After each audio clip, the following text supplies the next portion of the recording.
Nakakalungkot, partner, ano? Oo. Even pati yung presidente at vice-presidente meron din. Kaya nga. Si Vice Presidente po wala. Okay. Magandang araw mga kababayan. Pag-uusapan pa rin natin ang matinding korupsyon sapagkat hindi po tayo mananahimik hanggat hindi po nagkaroon ng hustisya ang sambayan ng Pilipino sa pagnanakaw na ginawa po ni Bongbong Marcos at ng kanyang buong pamilya at kaalyado. Mga kababayan, sabi nga nitong si Ted Filon, abay mga maliliit lang, dilis lang po ang panay nilang kinukulong, panay nilang inaaresto at kinakasuhan. Pero itong mga mastermind, mga lalaking buhaya, ay talagang hindi po nila ginagalaw. Siyempre kasama dyan si Martin Romualdez, si Sandro Marcos at si Lisa Marcos, mga kababayan. Dahil lahat po sila ay binulgar ni Saldico, ngunit ang kanilang kakampi, mga kababayan, na itong si Boying Rimulya, ayaw pa rin daw paimbestigahan kasi hindi po siya naniniwala sa mga expose nitong si Saldico. Ang kanilang hamon ay umuwi or pauwiin daw po si Saldico para dito sabihin ang kanyang mga allegation, lalo na sa kanyang amo na si Bongbong Marcos. Pero sa pagkakataong ito, mga kababayan, ibinulgar po ng batang congressman mula sa Batangas, Congressman Laveste, anak po ni Loren Ligarta, na hindi lang pala congressman ang nag-i-insert, hindi lang si Bongbong Marcos, pati po ang miyembro ng cabinet secretaries ni Bongbong Marcos ay may mga insertion at hawak di umano ni Congressman Laviste ang mga listahan. Kaya pala pilit pinagtatakpan ni Vince Dizon itong si Bongbong Marcos at pilit nakikialam itong si Secretary Vince Dizon ng DPWH sa lahat na investigation kasi pinoprotektahan ang ilang cabinet secretaries ni Bongbong Marcos, ilang mga ahensya ng gobyernos, pilit po nila na pinagtatakpan itong si Bongbong Marcos. Si Bersamin at si Pangandaman nga may insertion. No, si Angara nga po may mga bagman. Grabe po. Pero sabi sa kanya, si BP Sara lang ang walang insertion. Paano magka-insertion si BP Sara nga naman? Yan ang ayaw na ayaw ni BP Sara. At pangalawa, kalaban nila si BP Sara. Kaya nga nila gustong ipa-impeach si BP Sara dahil ito po ang tinik sa kanilang lalamunan at nagbubulgar ng kanilang insertion. Kaya nga ngayon nasa dahig si Tatay Digong, hindi dahil sa mga accusation na gawa-gawa lang sa AGK, kundi dahil sa kanyang pagbubulgar sa mga blankong item, insertion at mga pinagbibintang ginto ng Pilipinas nitong si Bongbong Marcos. Okay mga kababayan po natin, pakinggan po natin ang batang congressman. Mabuhay po itong mga batang congressman na mga nagsasalita, mga kababayan po natin. Although nakikita natin na medyo may takot pa sila at may mga pag-aalinlangan, ay may mga pinoprotektahan, pero sa bandang huli mga kababayan po natin, sasabihin din nila yung lahat na kanilang nalalaman. Ang kailangan na po nila ay makasigurado na kaya silang protektahan ng isang leader. At yan po si Vice President Sara. Anyway, pakinggan natin ito mga kabayan.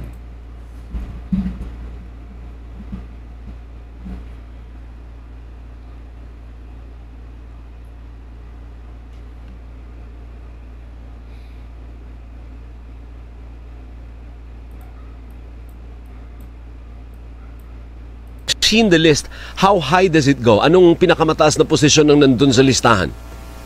Well, kaya siguro hindi kayang ilabas ito ng DPWH dahil mas mataas po sa DPWH ang mga proponents dito.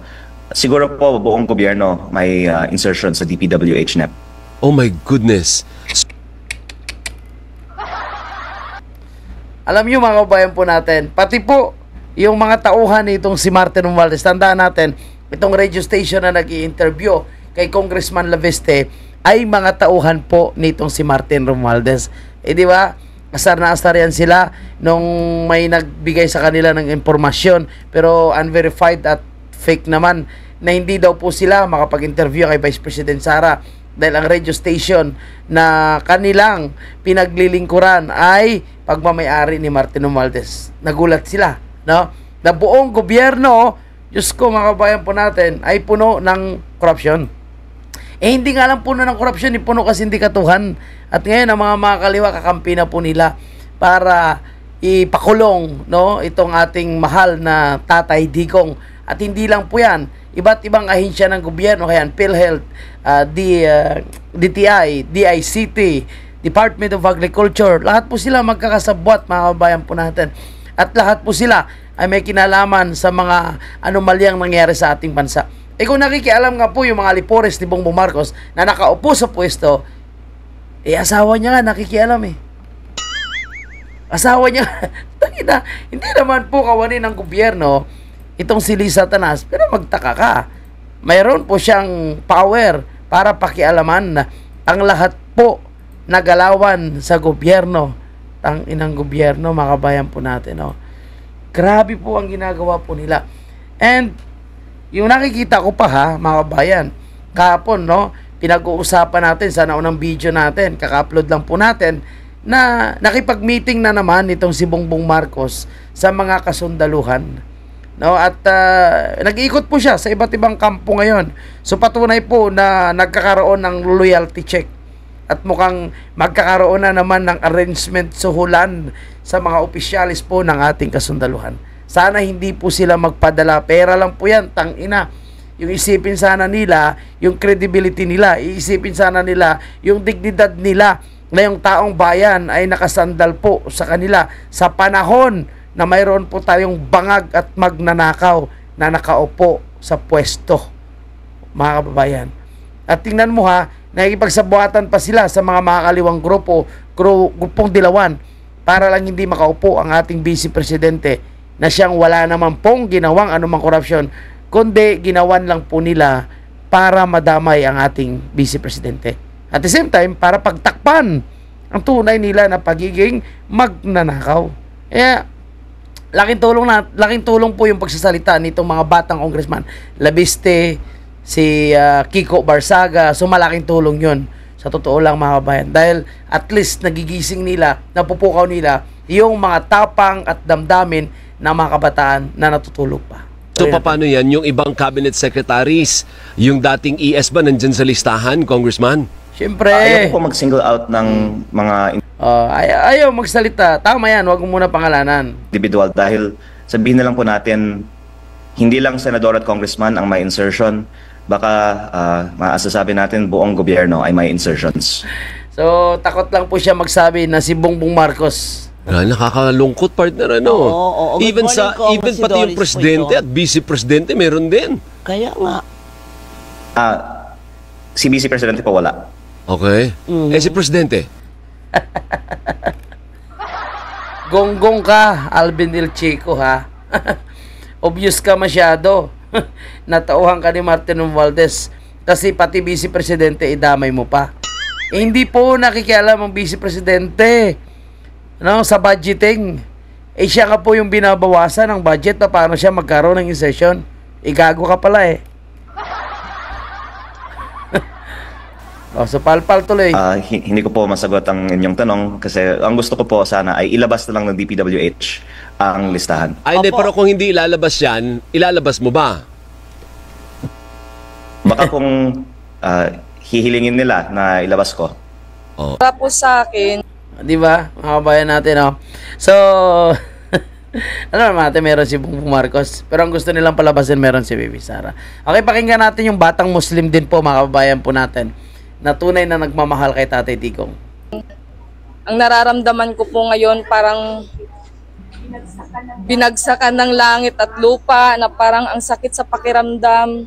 Kasi sa totoo lang, baka sabihin naman po ng iba na binayaran kami. Wala po. Kusa po talaga kaming pumunta dito. Kahit nga yung asawa ko, pina-absent ko lang sa trabaho para lang po makapunta kami dito. Kasi paminsan-minsan lang po itong ganitong opportunity na ipinaglalaban po namin si Duterte.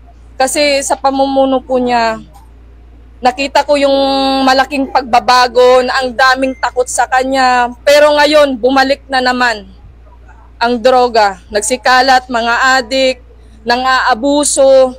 Tama. Kaya parang para po sa akin, kahit na ganun po yung naging desisyon po ng ICC, mananatili pa rin kaming buo at tapat kay Pangulong Duterte po. Yan, mabuhay ka. Mabuhay tayo. No, Duterte pa rin tayo dahil alam natin na siya lang po yung talagang tunay na naglingkod sa bayan. Tunay na talagang nagmamahal sa sambayan ng Pilipino. Mayroon man siguro nagmahal pero hindi ganun ka-genuine kagaya po sa ginawa ni Tatay Digong. Kaya pasalamat tayo ngayon, no, sa Korte Suprema dahil umaksyon na po sila dito po sa petition na habeas corpus ng anak ni Tatay Digong at pinapasagot po ang lahat ng mga alipores ni Bongbong Marcos na involved sa pagkikidnap kay Tatay Digong. So binigyan po sila ng 30 days para magpaliwanag. Hopefully ito po ay makatulong at itong mga taong bayaran, itong mga pamilya ng mga adik, no, na nagpapagamit sa gobyerno ni Bongbong Marcos para kunwari magiging testigo itong congressman na si Abante na walang hiya na yan at Tras Abante na demonyo na siya pa daw po magpupundo para bigyan ng pamasahe ang mga pupunta po sa dahig na mag-witness daw kay Tatay Digong. Bakit? Tangina niya, pera ba niya ang igagasto niya kundi pera ng taong bayan o galing sa nakaw dahil sa kanilang pakikipagsabuatan kay Martin Romualdez at sa gobyernong magnanakaw para gipitin ang mga Duterte para impeach si Pipi Sara, ang kawawa ngayon ng sambayan ng Pilipino. Dahil ang lahat ng mga ninakaw nila sa flood control, ito yung ginagamit nila. Bayaran yung sundalo, pulis, mga kaliwang grupo, mga congressman, senador, para tunay na siya ay bigyan ng proteksyon. Pero, sambayan ng Pilipino, ano pa pong inaantay natin? Korte Suprema, sana po, maninindigan po kayo, maging patas po kayo at huwag po kayong magpasakop kay Bongbong Marcos. Imagine nyo po, no, ang kapal ng pagmumukha, ito daw pang Noche Buena, 500 lang. O, chicherya na lang yung mabibili. Ganyan po kaliit pati yung pagtingin nila sa ating mga Pilipino. And tingnan nyo, no, ito ba mga genuine ito? Kung isa-isahin yung mga profile ng mga taong ito na nagmamas ito, bakit sila nagmamas? Kasi nagtatago po sila sa kanilang identity. Kasi hindi naman yung iba dito, hindi naman tunay na biktima. Maliban na lang siguro sa tunay talaga na nabiktima. And, di ba, kasalanan ba ni Duterte yon? Kung sino man yung pulis na mga involved doon, ay halos lahat ay nakasuhan na. Lahat ay nakulong na, natanggal pa servisyo. So, ano pang ginantay nyo? Ano pa yung gusto nyo mangyari? Ako ni Duterte, yung nangyari sa inyong anak, no? Na party po sila sa talagang giyera para labanan ng korupsyon. Kung hindi sila siguro adik o hindi sila sumama sa mga adik, baka hindi sila na biktima. So siguro mayroon talagang sabihin natin, no, na damage, na nadamay, pero hindi po kasalanan ni Duterte yan. Kaya hindi nyo po siya kayang kasuhan dito sa ating bansa kasi mali po ang inyong mga akusasyon. Mga kababayan po natin, kahapon nagkaroon po tayo ng parang ano pa lang yun, no? Rally sa EDSA, no? Ito rin para pagbigay ng suporta kay Tatay Digong, panalangin, and of course yung parang groundbreaking, kumbaga, no? Practice pa lang, Black Friday para sa gaganaping rally bukas na po yan at 30 ng Nobyembre. So hindi lang po mga dilawan at mga kaliwa yung magrarally, mga Duterte supporter po ay magrally rin po, mga kabayan po natin. Kaya kita-kits po tayo, no, sa Liwasan Bonifacio bukas, mga kababayan natin. So may programa din pong gaganapin ang mga Duterte supporters at ang Save the Philippines Coalition, at ang panawagan ay Marcos resign. Sana matablan po itong si Bongbong Marcos at kusa na po siyang bumaba para po manahimik na po yung ating bansa at tuluyang magkaroon ng hustisya ang sambayan ng Pilipino na kanilang pinagnanakawan. So panoorin nyo po yung highlight po ng ating rally kahapon. Maraming salamat at huwag kalimutan mag-like sa video ito, mga kabayan natin. I-play natin ang rally kahapon. Highlight. Sa kanya kung bakit gusto ni Bongbong manatili sa poder dahil nais niyang i-control ang malalaking minahan sila ni Martin Romualdez. Minahan ng pagnanakaw sa pundo at minahan ng ginto. Ito ang tinitira nila Martin Romualdez. Alam niyo ba kung sino ang pinakamalaking bumibili ng mga ginto, nickel at komprador ng lahat ng minimina sa Pilipinas? Si Martin Tambaluslos. Barko-barko na mga nickel ang kanilang ibinibenta sa China.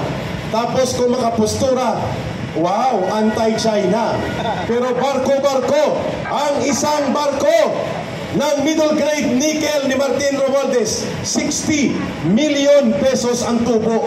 Isang barko pa lang, 60 million pesos. Malinis yun. Siya na rin ang may-ari ng Benguet Mining.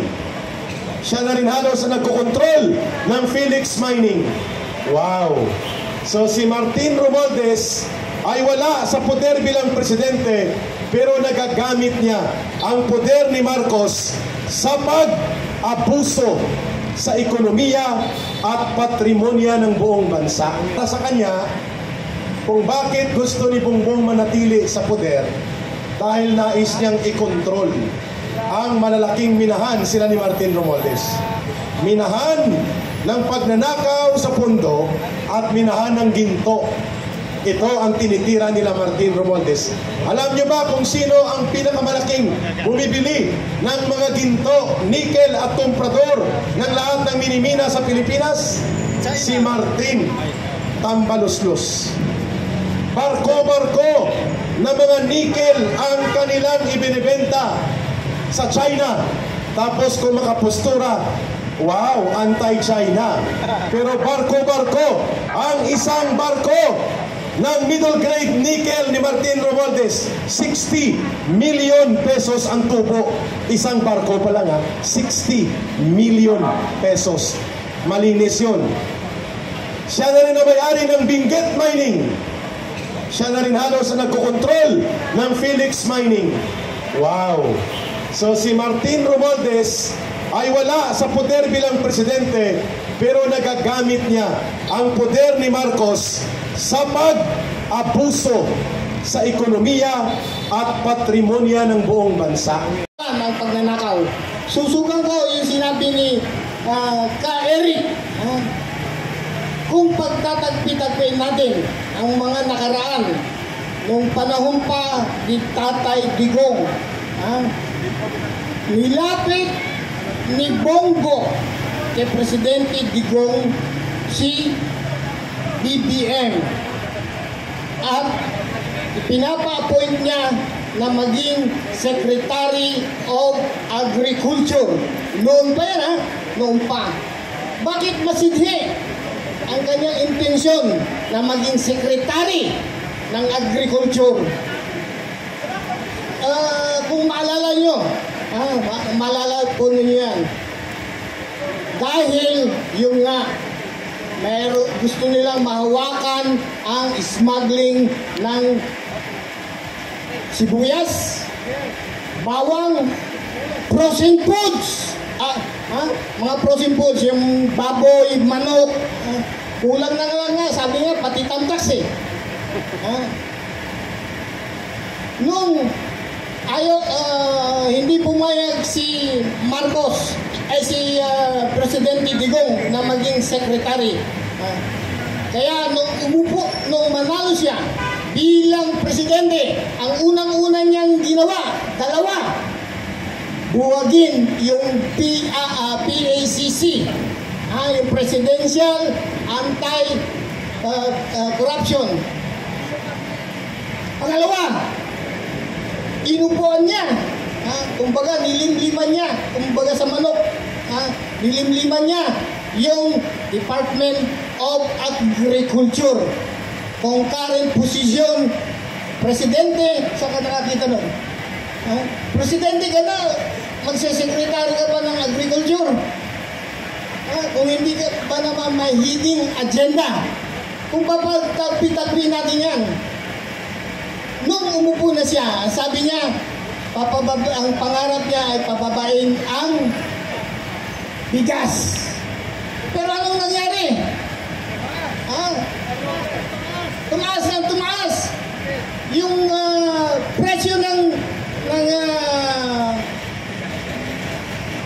sili, presyo ng sibuyas, presyo ng kamatis, tumaas ng tumaas dahil nga sa kartel.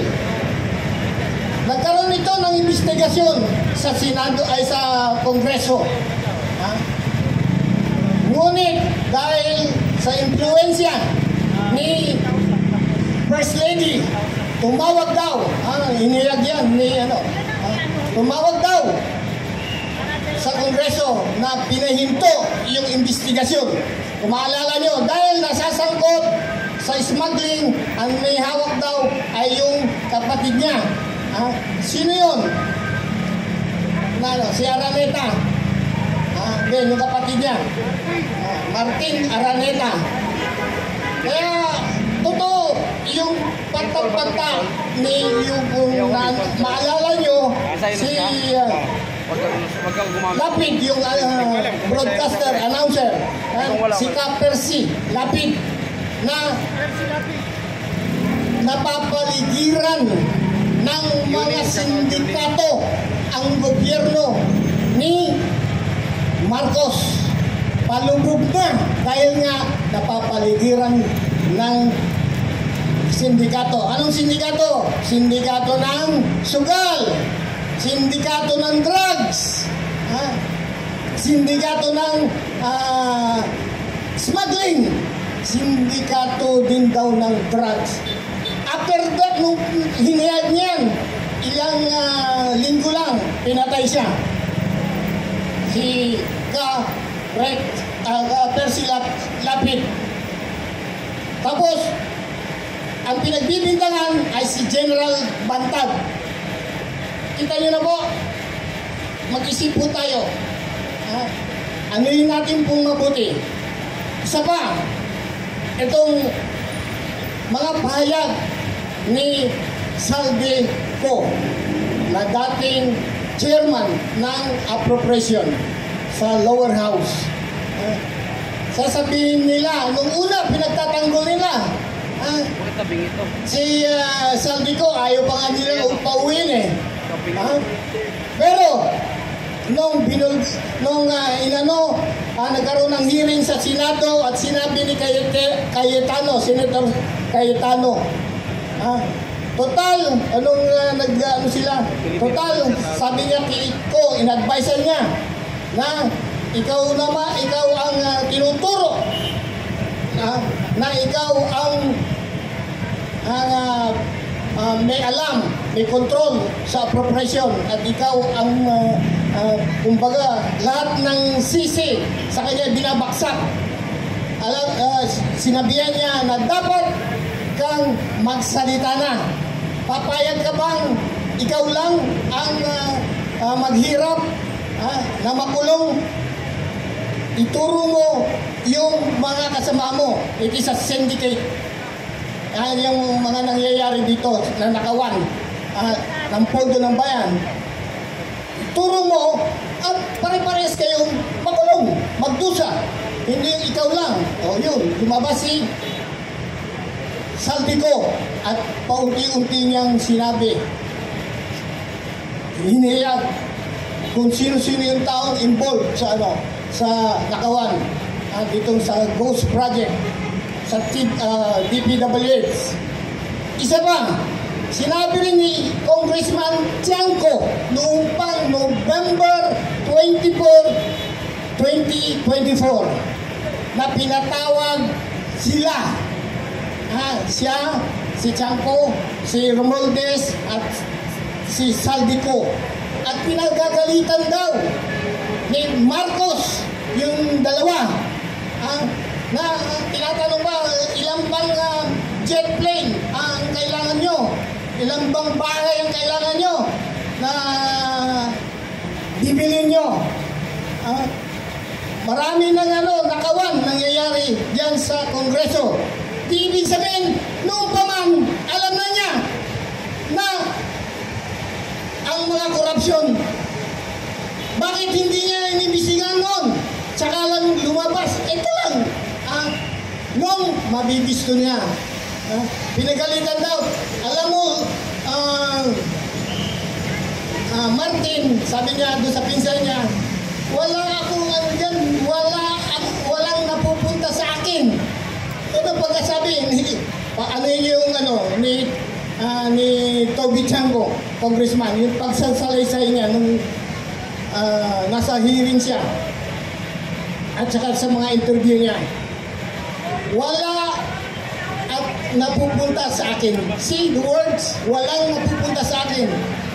Pero nung meron ng delivery, ano na, o di, pinirmahan niya yung GAA.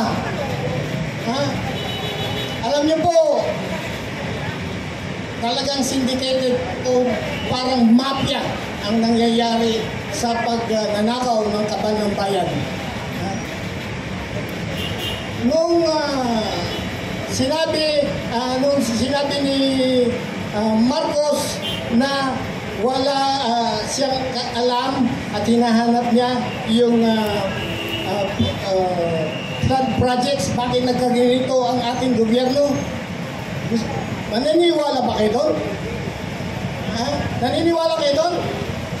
Kasi November 24 pa lang, 2024, alam na niya.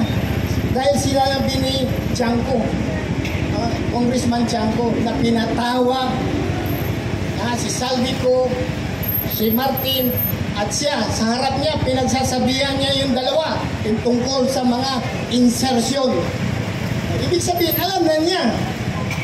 Pero pinagtataka ko, bakit hindi niya pinaimbestigahan kagad? Kinasuhan yung dalawa.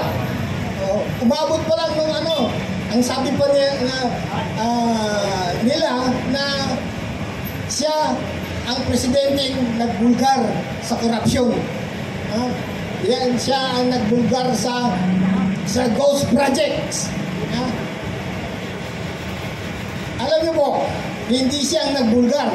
Sino ang nagbulgar? Ang Diyos. Dahil pinagmamalaki niya noon, doon sa zona niya, na merong 5,500 plus na flood control projects at marami 9,000 na malapit nang matapos.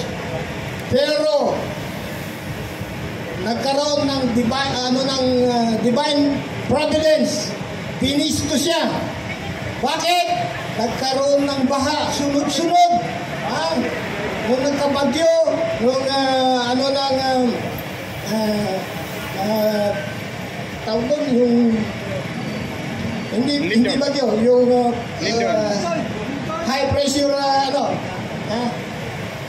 ay panay baha, maraming namatay, yun, na siya, pa-imbestiga na, nag-inspection na siya, kaya hindi siya ang nagsiwalat, hindi siya it is the God, it was the God, ang nagsiwalat na merong nangyaring korupsyon, may divine intervention, tinuro ng Diyos na ang nakawan ay nangyayari sa kanyang administrasyon under His watch. Yung alibi o depensa nila na wala siyang alam dahil kung maalala nyo, si Senator Lacson, yung tapagtanggol niya. Ngayon, ewan ko kung bakit kasamahan ko dati ko sa serbisyo. At gano'n ang pagtatanggol na lang niya. Magkano kaya naibigay? Ang inaano niya, it is a fact na napatunayan na may insertion, may nakawan, may delivery. Pero natigil lang kay Ko at Romualdez. At ang naging parang engineer ng IC Secretary Bersamin. Biro nyo? Para maligtas lang si BBM, inabsuelto kagad ni Lacson. Pwede ba yun? Hindi niya alam na mas lalo niyang pinahamak si Presidente Marcos sa kanyang statement na yun. Inamin niya na may nakawan, na insertion. Pero pinutol niya ang responsibility dun sa dalawa. Kaya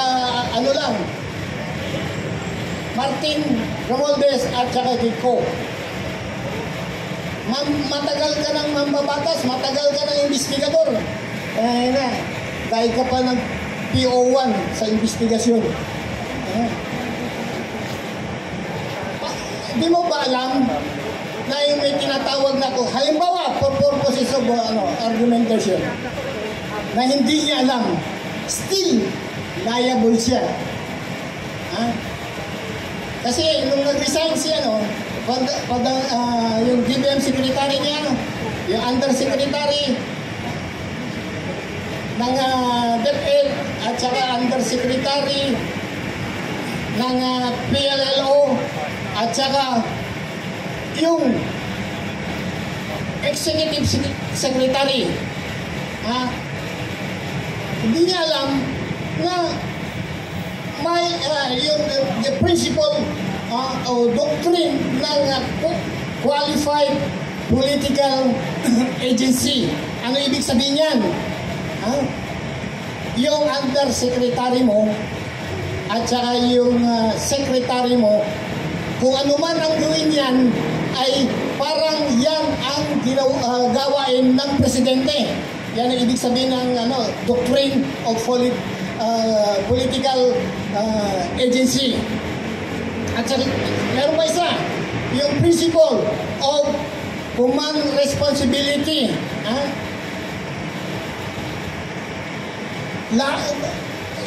Parehas din ng political qualified agency. Yung alter ego ka ng presidente, yung secretaries at undersecretaries mo. Sasabihin, hindi ka makakaligtas. Kung halimbawa lang na wala kang alam, still you are liable. That is a criminal negligence. Pero hindi ako naniniwala na hindi niya alam. Noong parang November 24, alam na niya na may nakawan. Dahil pinagsasabihan na niya yung pinsan niya at saka si Ko. Tsaka nung nagsalita na si Ko, pinoprotektahan pa rin niya si Romualdez. Pero nung lumabas ng issue na dire-diretso na ang ni Saldico doon sa video niya, iba ang timpla.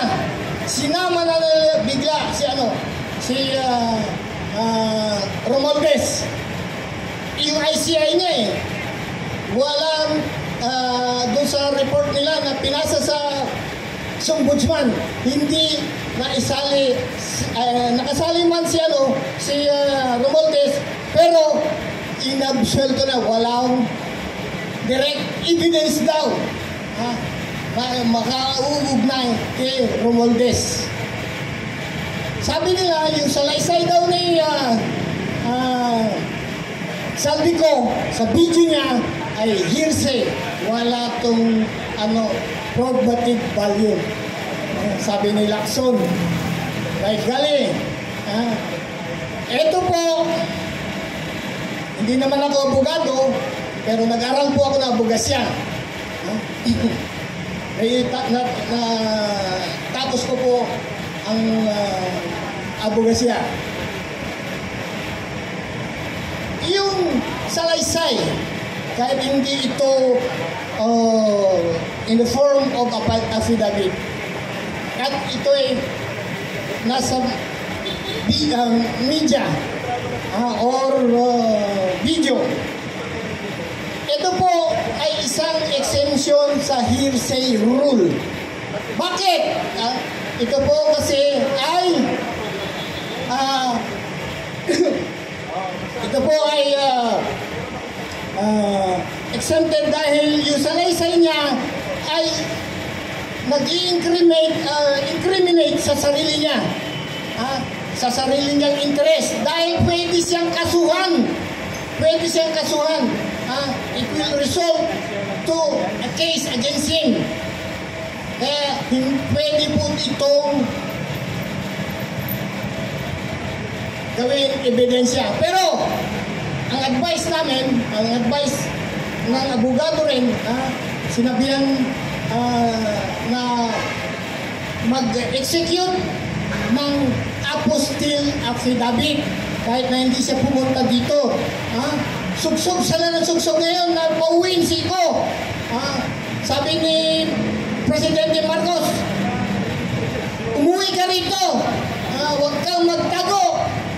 Andito ako, harapin mo ako, hindi ako nagtatago. Siyempre, hindi ka nagtatago, ikaw presidente. Sira pala ulo mo eh.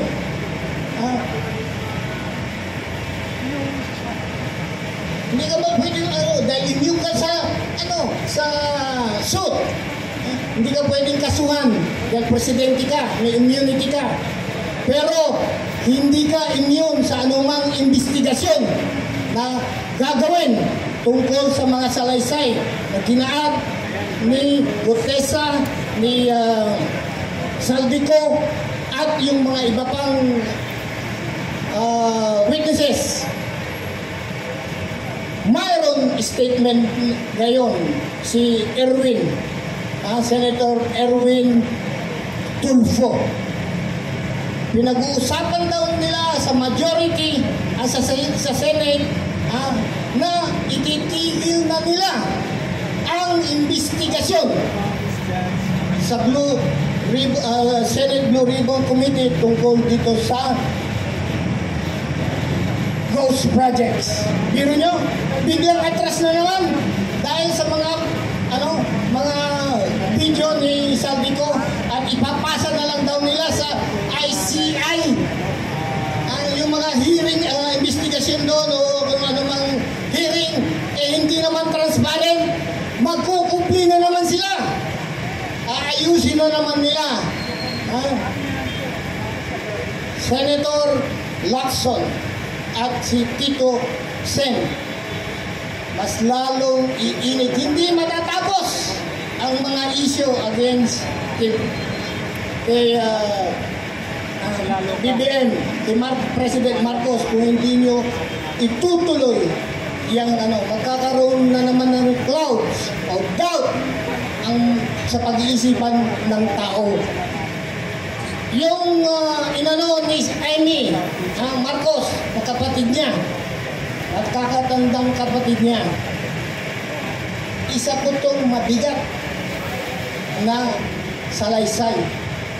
Sabi din na naman, biro mo, may ghost, project ng flood control. Nauso ang ghost eh. Meron ghost na naman na kapatid niya. Hindi niya kilala. Hindi daw yung kapatid niya yung nagsasalita sa TV. Ito na naman. Isa na naman ghost ang sinasabi niya.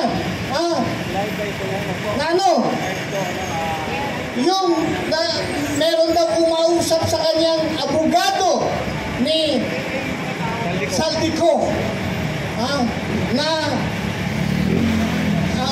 binablockmail daw siya. Now, kung hindi daw kakansilahin yung pasaporte ay hindi na maglalabas ng video si Saldico. Ito nyo. Pero sabi ng abogado, isa lang naman yung tumatay yung abogado ni Saldico dito sa Pilipinas eh. Attorney Rondain. Na wala siyang nakakausap na taga-gobyerno. Nakita niyo yung pagsisinungaling na naman. Sino yun? Sino daw yun? Yung kumasok sa kanya, ay, multo na naman, ghost na naman. At napating, nauuso talaga ang ghost. Hindi na analyze mo yung mga ni BBM. Parang hindi na ata nasa matinong pag-iisip. Kung ano-ano na lang alibay.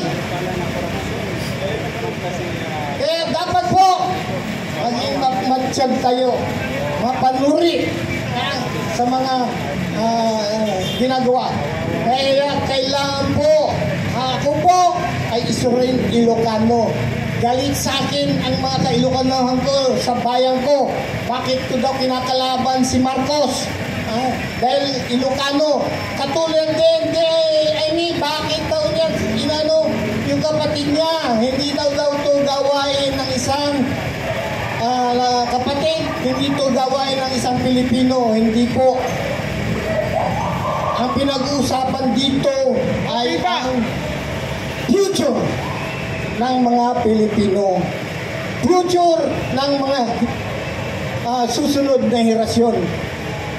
Hindi po pwede na magkaroon tayo ng isang presidente na nasisira na yata ang isip dahil lulong sa droga.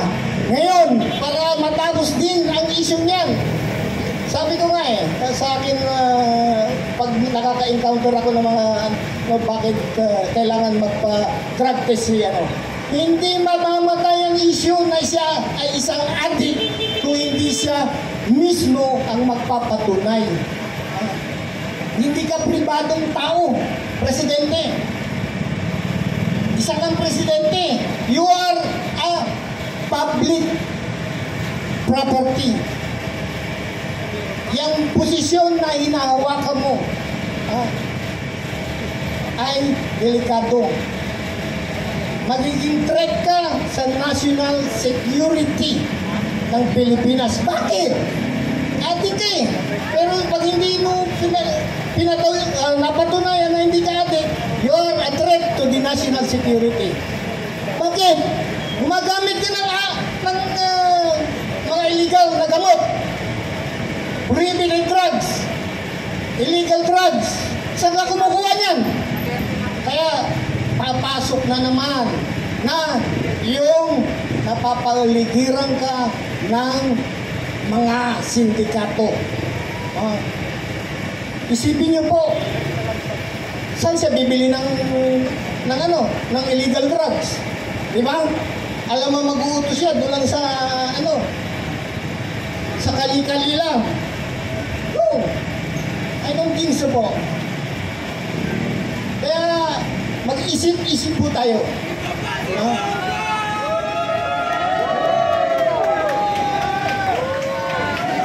Mag-isip-isip po tayo. Kaya ang panawagan ko, Marcos, resign!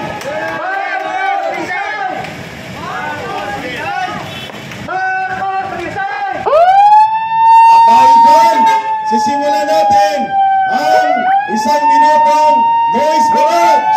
Yo! Marcos resign! Aristuhin! Ikulong sa Selda 13. Marcos resign! Aristuhin! Ikulong sa Selda 13. Marcos resign! Aristuhin! Ikulong sa Selda 13. Marcos resign! Aristuhin!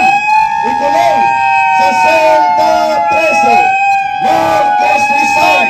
Aristuhin! Ikulong sa Selda 13. Marcos resign! Aristuhin! Ikulong sa Selda 13. May isa tayong magsasalita. Ang gusto niya lang itawag sa kanya ay si Jacos. Pero ang tatay nito ay isang legend. Hindi ko na lang ipakilala. Si Jacos ay magsasalita bilang isang ordinaryong mamamayang Pilipino kung bakit ang presidente ang pinakadapat may pananagutan sa lahat ng pangyayari sa gobyerno at sa buong bansa. Palakpakan natin si Brother Jacos.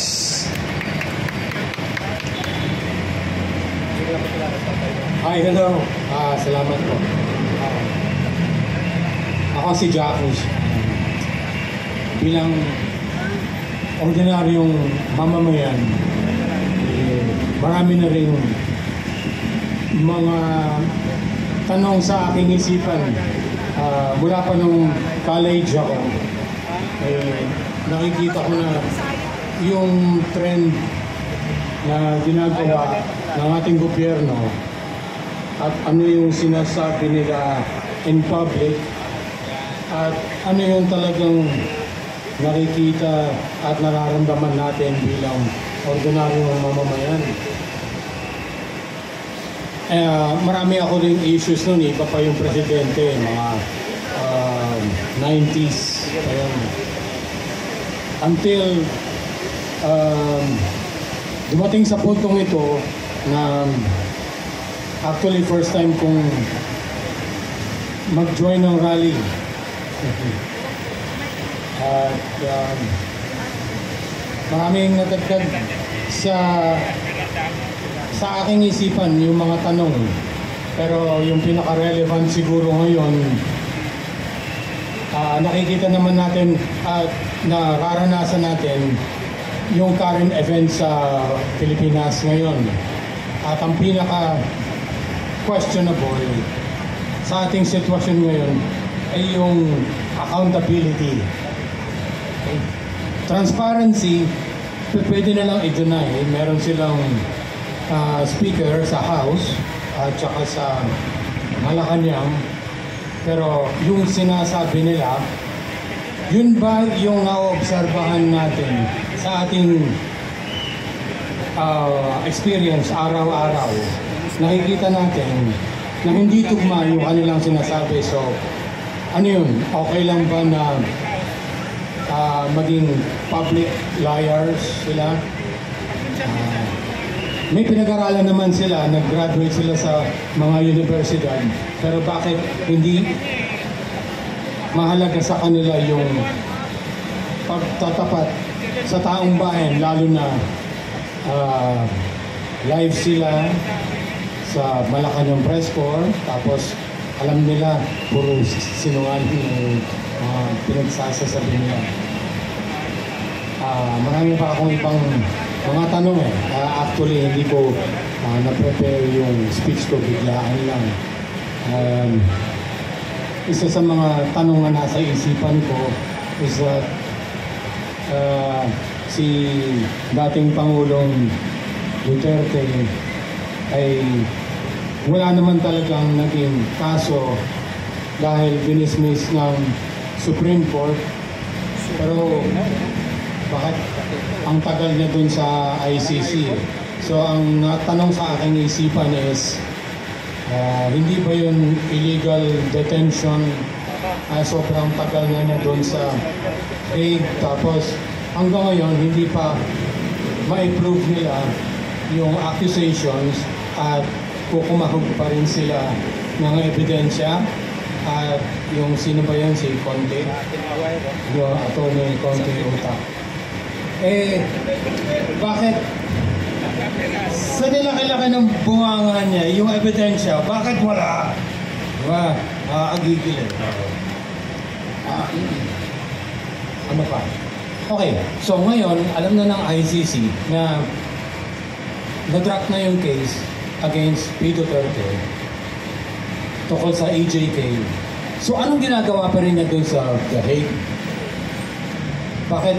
Di ba parang common sense lang na wala naman pa ng kaso, ipauwi na lang natin si Tatay Diggs. Pero ang tanong, sa atin meron tayong common sense bakit yung ICC wala? Di ba ang gagaling nila?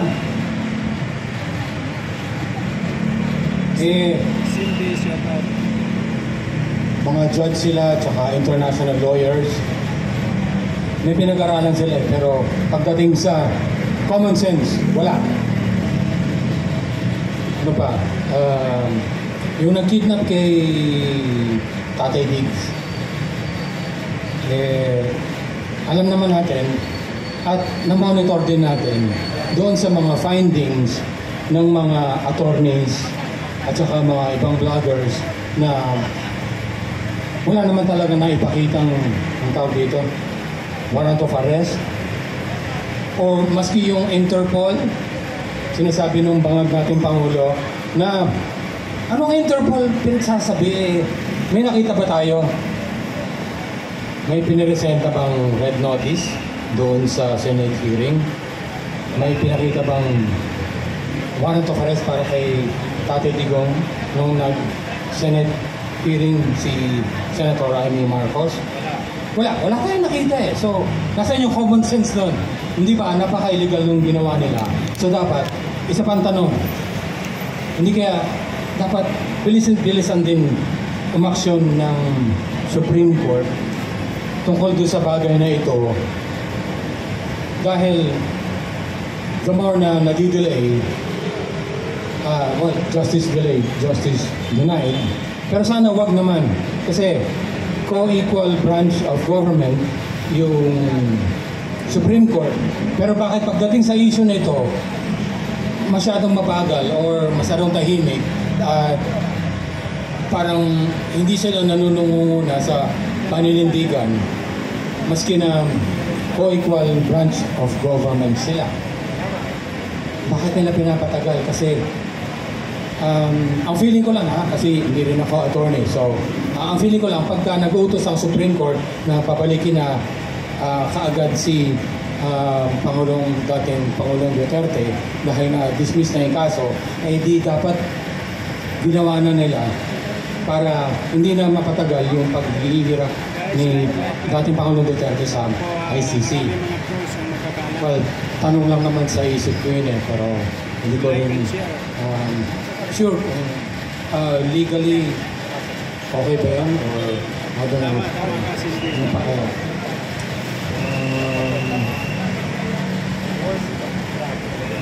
Well, medyo nervous na ako ngayon, may stage fright, so hindi ko na maalala yung ibang mga tanong sa aking isipan. Pero love ko, mas marami pa yan bigla ko lang nakalimutan. Maraming salamat po sa inyong pakikinig. Hey bro! Palakpakan natin si Brother Jacos, representing ang ordinaryong mamamayang Pilipino. Yan ang undeniable truth.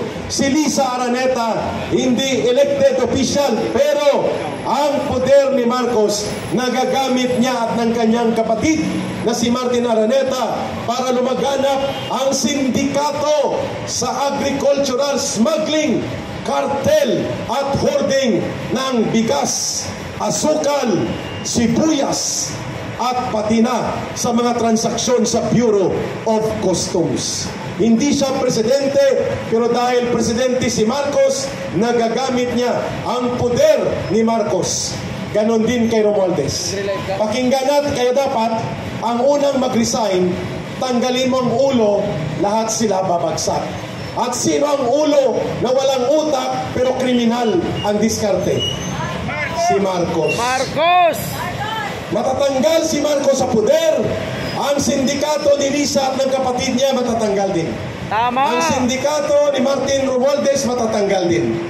At lahat ng mga magnanakaw sa DPWH at iba pang sangay ng gobyerno, pag wala si Marcos, lahat sila matatanggal. Ayaw nilang pumalit si Sara Duterte dahil ipapakulong sila lahat.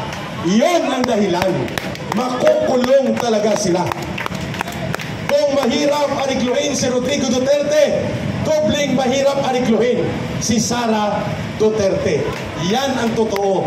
Kaya takot sila kay Sara Duterte. Mahirap po arikluhin ang isang Sara Duterte pag siya ang naging presidente. Ang mga magnanakaw, ang mga terorista, ang mga droga, ang sindikato at mga mandarambong, ang mga fixer, wala lahat yan, ubos. Kaya ayaw nila kay Sara Duterte. Yan lang naman yun. Lahat ng ayaw kay Sara Duterte ay gustong manatili ang sindikato at kriminal na gobyerno ni Marcos dahil pinapakinabangan nila. Yan.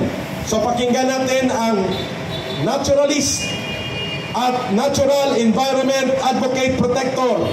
Siya na magpakilala ng kanyang sarili at bibigyan natin siya ng pagkakataon dito sa panawagang Marcos resign, Marcos alis dyan, bangon sambayan ng Pilipino. Thank you kay